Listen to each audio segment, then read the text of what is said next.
Hola, buenos días, tardes o noches, sean bienvenidos a George Horror. Estamos con una nueva historia, comenzamos.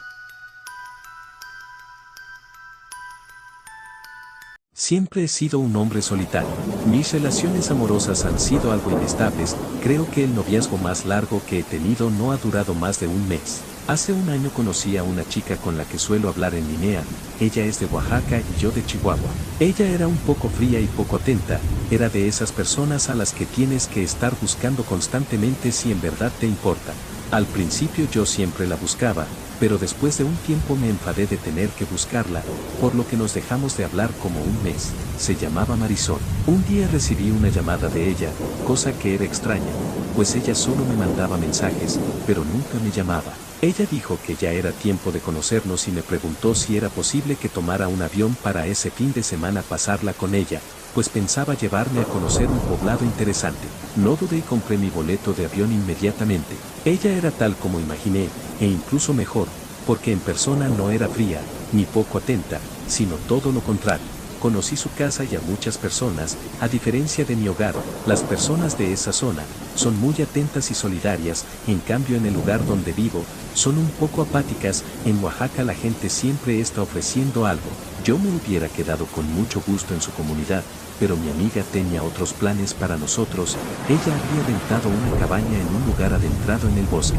Si la comunidad donde vivía ella me parecía pintoresca, el lugar donde se encontraba el conjunto de cabañas estaba a otro nivel. Era un paraíso de vegetación, con una cascada muy cercana. El primer día nos la pasamos caminando por toda la zona, pues eran muchas las zonas que ella me quería mostrar. Cuando veníamos de regreso, vi una zona que estaba resguardada con algunas mallas de acero. Ese lugar se encontraba bajando la colina, era una zona de muchos árboles. Le pregunté a Marisol sobre el por qué estaba prohibido el acceso a esa zona. Ella me dijo que por aquella zona abundaban animales salvajes y algo aún peor, seres que se hacían pasar por estos para engañar a los transeúntes. Yo me quedé intrigado cuando me dijo eso de los seres que se hacían pasar por animales, así que le pedí que por favor me contara más acerca de ello. No quiso contarme y rápidamente me cambió el tema. Me quedé mirando hacia la valla un rato en silencio. Marisol se me quedó mirando. En eso escuchamos que alguien gritaba el nombre de una persona. Era una voz como de mujer, pero sonaba tan distorsionada que no distinguimos el nombre que pronunciaba. Marisol cambió de color, se veía nerviosa y me pidió que nos fuéramos de inmediato. Nos mantuvimos en silencio durante el regreso. Yo pensaba que Marisol podía ser muy supersticiosa, y me imaginaba a qué se refería con esos seres que cambiaban de forma. Creía que al igual que mi abuela y mi madre, creían en esas historias de brujos que se convierten en animales. Mientras caminábamos de regreso, comenzamos a escuchar los pasos de animal que nos seguía de cerca, pero cada vez que nos deteníamos para mirar hacia atrás, no encontrábamos nada, ni siquiera un ave. Noté que la mano de Marisol temblaba, entonces le pregunté si algo malo le ocurría. Ella me dijo que quizás fue un error haber entrado a ese lugar del bosque, sobre todo sin apoyo de un guía, pues había escuchado historias por parte de su madre acerca que ese lugar llamaba a malos espíritus y nahuales. Según ella, estos espíritus podían lograr que te perdieras y una vez que así era, te atraparían para robar tu alma. Yo no me creí sus historias. Ese tipo de cuentos siempre me resultaron interesantes, pero increíbles. Sin embargo, cuando llegamos a una zona que estaba seguro no habíamos pasado cuando veníamos, comencé a creer, sobre todo porque ese lugar estaba todo seco y negro. Parecía como si la vida en ese lugar hubiera sido arrancada por alguna fuerza maligna. No sé cómo explicarlo, pero en ese lugar parecía que no entraban los rayos del sol. De la nada apareció a unos cuantos metros de nosotros un extraño animal de 4 patas, sin pelo y con unos ojos completamente negros. El terror se adueñó de mí. Intenté correr tomando de la mano de Marisol, pero ella estaba petrificada, no se movía ni hablaba. No podía dejarla allí sola con ese extraño animal que se nos acercaba poco a poco. El animal se acercó hasta quedar a medio metro de distancia, entonces levantó la mirada. Se veía tan extraño, no sé en qué manera lograría describirla, pero su mirada era parecida a la de un ser humano y no a la de un animal. No sé cuáles serían las intenciones de esa criatura, pero no creí que quisiera atacarnos, solo nos miraba detenidamente. Entonces Marisol recuperó la conciencia y comenzó a gritar. Los gritos hicieron que la criatura se alejara hasta llegar a unos arbustos, entonces comenzamos a correr. Jamás en mi vida corrí con tanta fuerza, incluso me dañé las plantas de los pies, pero en el momento no lo sentí, debido a la adrenalina que recorría mi sangre. No sé cuánto tiempo habremos tardado en llegar a donde estaban las cabañas, pero una vez que estuvimos allí, me di cuenta de lo lastimado que tenía las plantas de los pies. Le pregunté a Marisol si sabía qué clase de animal habíamos visto. Ella me dijo que no se trataba de un animal, sino de un nahual. Yo no pude negar que tenía razón acerca de lo que ese ser era, pues fue muy extraño. Era como ver una cruza de puma con coyote sin pelo. Además, la cara del animal era algo difícil de creer, pero lo había visto, no podía negarlo. Cuando cayó la noche, decidimos encender el fuego en la chimenea de la cabaña. Las cabañas en ese lugar se encontraban muy alejadas unas de otras, por lo que no podía saber uno cuántas cabañas estarían ocupadas realmente. El caso es que el lugar estaba muy silencioso. De repente comenzamos a escuchar unos aullidos muy extraños. No parecían ni los de un lobo, ni los de un coyote, más bien eran algo así como los de una persona fingiendo ser un animal. A los pocos minutos después, escuchamos rasguños a la puerta, como cuando un perro quiere entrar a su casa. Marisol me miró y comenzó a llorar. Repetía una y otra vez que no debió haberme llevado a aquel lugar. Yo la tranquilicé diciéndole que ni siquiera sabíamos qué era lo que estaba detrás de la puerta. Además, estábamos seguros dentro de la cabaña. Fuera lo que fuera que estuviera tras la puerta, no tendría manera de entrar. Apenas logré tranquilizarla, cuando afuera escuchamos unos balazos, seguidos de un grito desgarrador. Nos asomamos por una de las ventanas de la cabaña. Entonces vimos a dos hombres armados con rifles y lámparas. Parecían militares, quizás lo eran, pero debido a la poca iluminación no pude ver si llevaban algún emblema en el uniforme. Vi que levantaron un cuerpo del piso. Uno de ellos lo iluminó con su lámpara. Ese cuerpo era algo espantoso, parecía una piel seca y debido a la forma que tenía, supe perfectamente que se trataba de la criatura que nos encontramos en el bosque hace apenas unas horas atrás. Cuando los hombres se fueron, nos atrevimos a salir de la cabaña. Entonces Marisol se echó a llorar. Me dijo que cuando vimos a ese animal en el bosque, sintió como un llamado, como si el animal le pidiera auxilio, por lo que ella creía que ese par de hombres lo venían cazando. Nos regresamos a su comunidad al día siguiente. Estuve una semana más con ella y no dejamos de hablar acerca de lo que presenciamos. Creemos que esa criatura era en realidad un nahual que quería escapar de unos cazadores o militares. No sabría exactamente qué eran esos hombres. Personalmente esa aventura, aparte de darme miedo, me produce un poco de lástima. Sé que existen cosas que aún no podemos comprender y al causarnos miedo, preferimos deshacernos de ellas a como de lugar. No sé, yo no hubiera respondido al llamado. Estudiar medicina no es para cualquiera.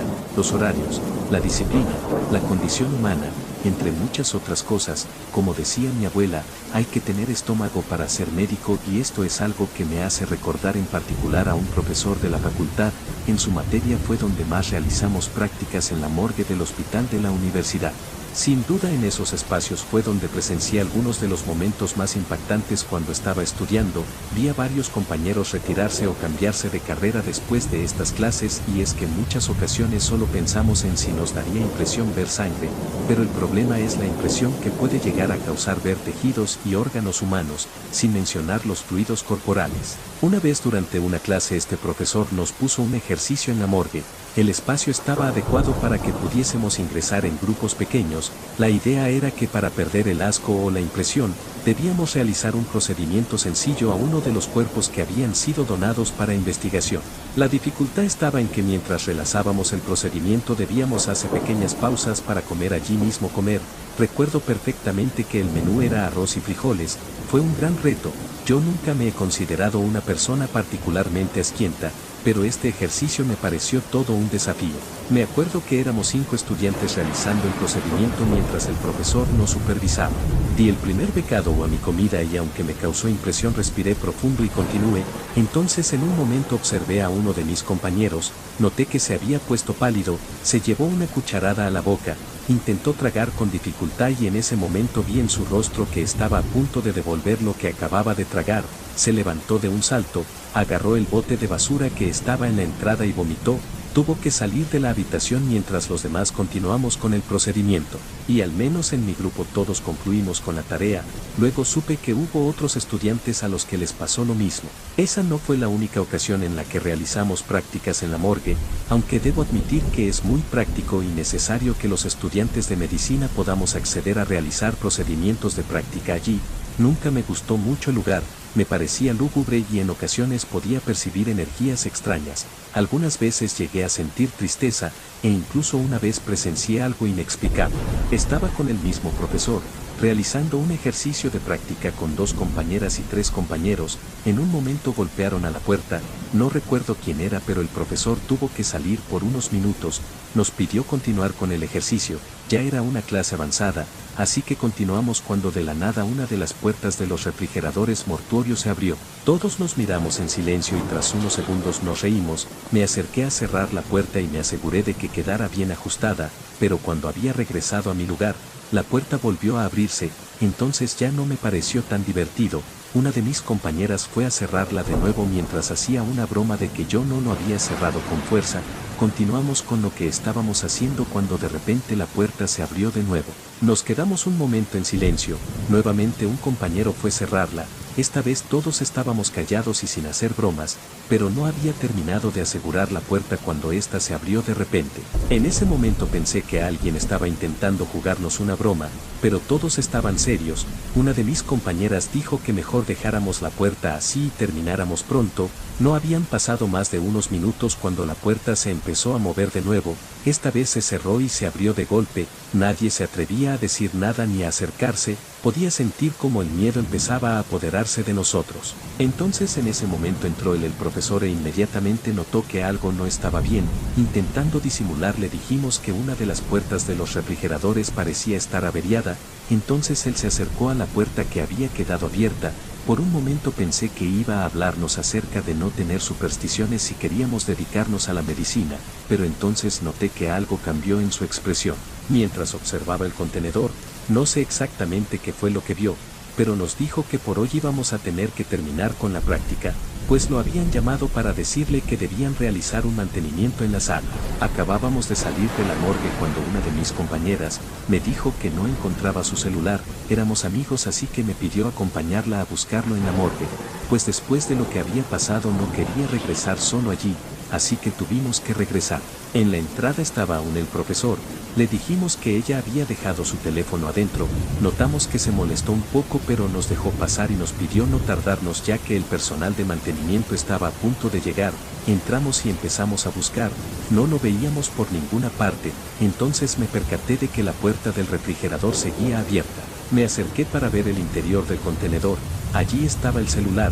No había dicho nada cuando ella desde el otro lado del lugar me preguntó si estaba seguro. No entendí su pregunta, pues ni siquiera le había hablado. Me dijo que juraría haberme escuchado decirle que el teléfono estaba dentro del contenedor que habíamos visto abrirse solo. Para ese momento yo no le había dicho que lo había encontrado, tan solo lo había pensado. Esto me pareció muy extraño, pero al fin le dije que sí, que allí estaba su celular. Ella se acercó, ninguno era capaz de meter la mano para sacarlo. Entonces yo me armé de valor y metí la mano y me estiré para alcanzarlo. En cuanto lo agarré sentí que algo me apretó el brazo, empezó a jalarme con fuerza. Mi amiga se dio cuenta y me agarró del otro brazo. Por unos instantes entré en pánico, podía sentir unos dedos congelados agarrándome desde dentro del refrigerador de la morgue. Intentamos no hacer ningún ruido, pues a pesar del susto no queríamos quedar mal con el profesor que seguramente seguía afuera. Logré soltarme. Como mi amiga estaba jalándome caímos al suelo. Miré rápidamente mi brazo, no tenía ninguna marca. Entonces antes de levantarnos ella lanzó un pequeño grito y vi como si algo la hubiese arrastrado no más de 1 metro por el suelo. Ella se levantó rápidamente, miramos hacia todos lados pero no había nadie en la morgue además de nosotros. En ese momento entró el profesor. Ya había llegado el personal de mantenimiento. Salimos de ese lugar lo más rápido que pudimos mientras intentábamos disimular el impacto de lo que acababa de pasar. En cuanto salimos, mi amiga me preguntó si había visto algo. Yo le dije que no, pero que claramente había sentido que alguien me había agarrado del brazo. Entonces me dijo que ella también había sentido como un par de manos heladas la habían sujetado de las piernas y la habían arrastrado cuando caímos al suelo, pero ninguno de los dos había visto nada. Esa noche casi no pude dormir, cerraba los ojos y me imaginaba esa mano esquelética sujetándome el brazo. Cuando logré conciliar el sueño tuve una pesadilla en la que estaba en la morgue frente a la mesa de trabajo, estaba cosiendo un cadáver cuando de repente el cuerpo se agitaba con fuerza, levantaba una de sus manos y tomaba mi brazo. En ese momento sentí como si me arrastrara hacia el borde de un abismo y cuando empecé a caer me desperté sobresaltado, estaba sudando, eran casi las 4 de la mañana, observé mi brazo y me di cuenta que tenía una marca, como si alguien me hubiese agarrado con mucha fuerza. Era el mismo brazo que horas antes había metido en el contenedor de la morgue para tomar el celular de mi amiga. No pude volver a dormir, decidí a levantarme e intentar distraerme. De todas maneras ese día tenía clase desde las 7 de la mañana. Al llegar a la universidad mi amiga se me acercó, noté que tenía muchas ojeras, al igual que yo no había podido dormir bien, me preguntó si me había pasado algo más la noche anterior. Como yo no quería asustarla no le conté sobre la pesadilla ni las marcas, pero entonces ella me dijo que tenía que mostrarme algo.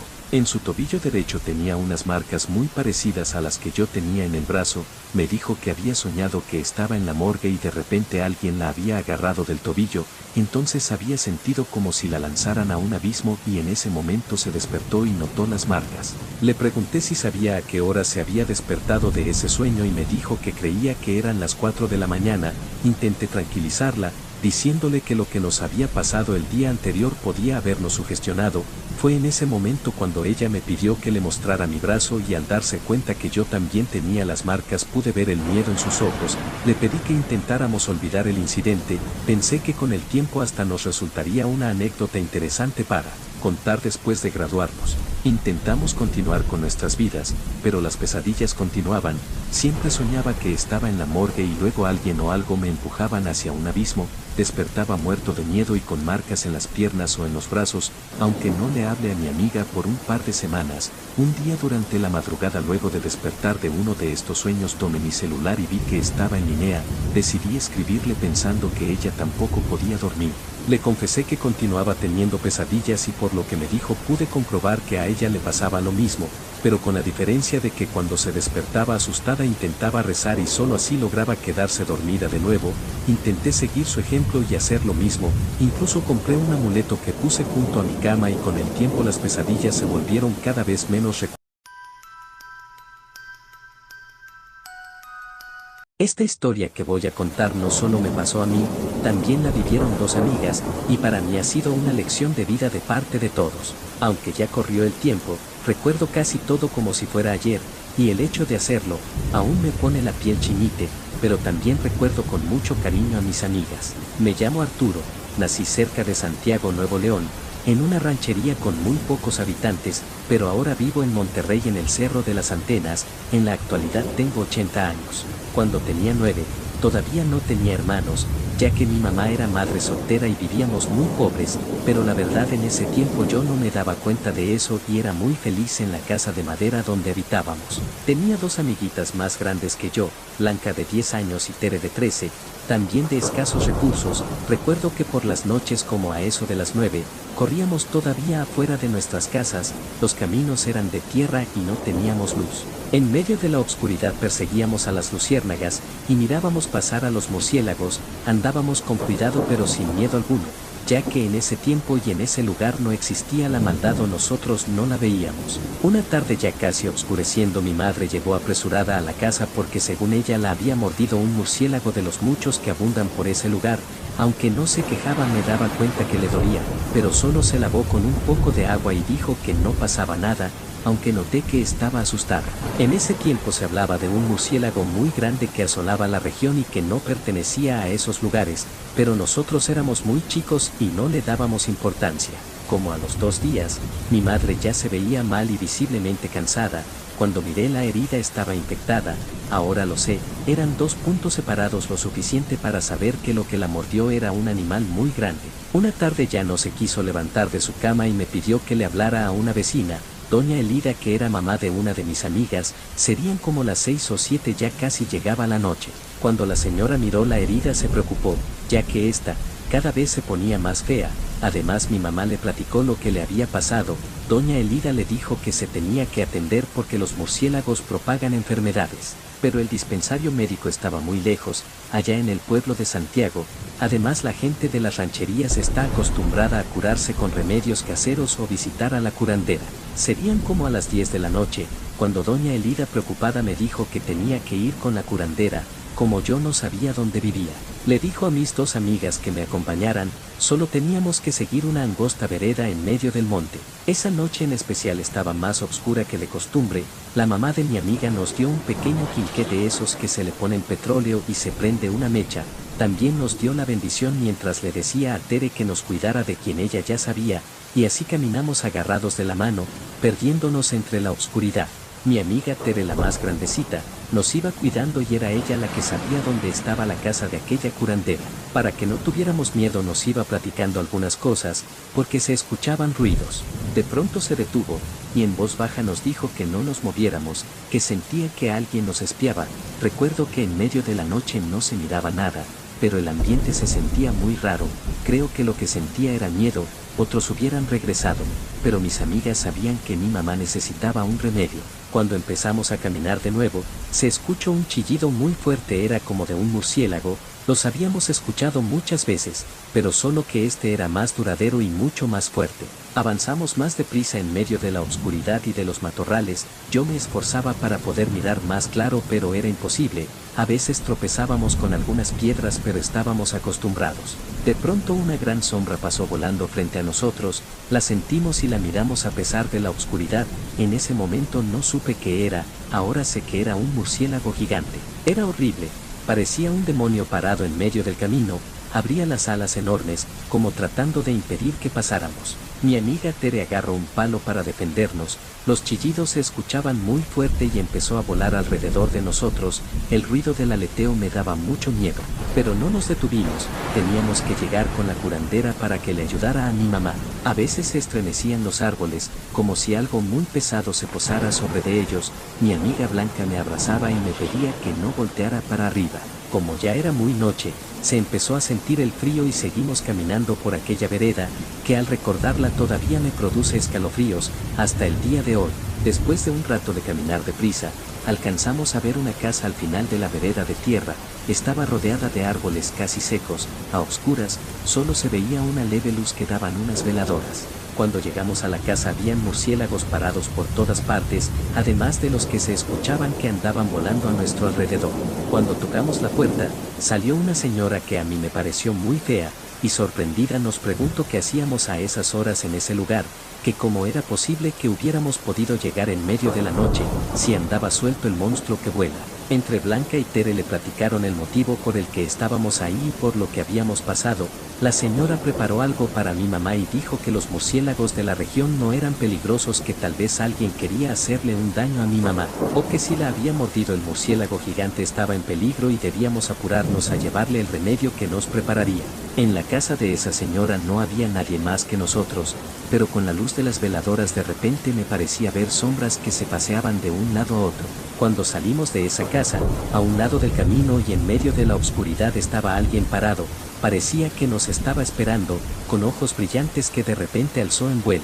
La señora nos dijo que tuviéramos mucho cuidado y que no le demostráramos miedo a esa cosa que vuela, porque olería nuestro temor y nos atacaría. Agarrados de la mano caminamos de regreso en medio de aquellos chillidos de muchos murciélagos que revoloteaban sobre nosotros. A veces nos impedían el paso, y nos deteníamos por momentos. Como a mitad del camino aquel murciélago gigante se nos echó encima, pero mi amiga Tere no iba a permitir que nos hiciera daño y nos defendió con el palo que traía, mientras Blanca y yo corríamos en medio de todos los pequeños murciélagos. Más adelante nos reunimos, pero estábamos ya invadidos por el miedo.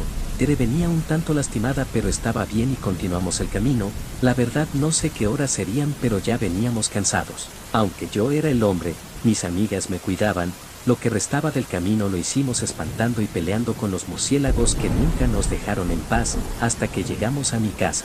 Cuando nos miró doña Elida que veníamos en medio de esos murciélagos, salió a nuestro encuentro. De repente todos esos animales voladores se regresaron. La señora agarró lo que mandó la curandera y se fue a dárselo a mi mamá. Cuando miré a mis amigas con la luz de las velas que tenía la casa, estaban rasguñadas por los matorrales y sus pies llenos de polvo y un poco de sangre. Después de mirar y atender a mi madre, le platicamos a doña Elida por todo lo que habíamos pasado, del murciélago gigante y de todo lo que miramos, pero sobre todo de esos murciélagos que nos siguieron todo el camino.